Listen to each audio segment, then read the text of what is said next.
అతనికి గాడిద కథ. ఆ కథ ఏంటంటే, వెనకట్లో బరువులు మోయటానికి గాడిదలను ఎక్కువ వాడేవాళ్ళు. అయితే ముగ్గమ్మటానికి ఒక భార్యాభర్త ఇద్దరు కలిసి వ్యాపారానికి వెళ్ళేవాళ్ళు అనమాట. ముగ్గు మూటలు వేసుకొని తిరిగి వచ్చేటప్పుడు ఒకరోజు భార్య అంటది, నాకు కాళ్ళు నొప్పులుగా ఉన్నాయండి, నేను నడవలేకపోతున్నాను అంటది.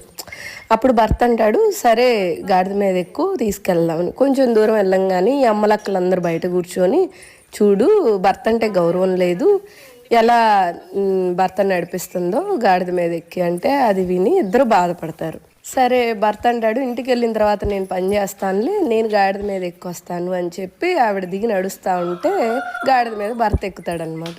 అప్పుడు కొంచెం దూరం వెళ్ళిన తర్వాత బయట ముచ్చట్లు పెట్టే పెద్ద మనుషులు ఉంటారు కదా, చూడు చూడు ఆడ మనిషిని నడిపిస్తున్నాడు, మగ మనిషి అయ్యుండి దాని మీద కూర్చున్నాడు అని అంటే, అప్పుడు భర్త అంటాడు, ఏం పర్వాలేదు, నువ్వు కూడా ఎక్కువ, ఇద్దరం కలిసి వెళ్దాము అని అంటే కొంచెం దూరం వెళ్ళిన తర్వాత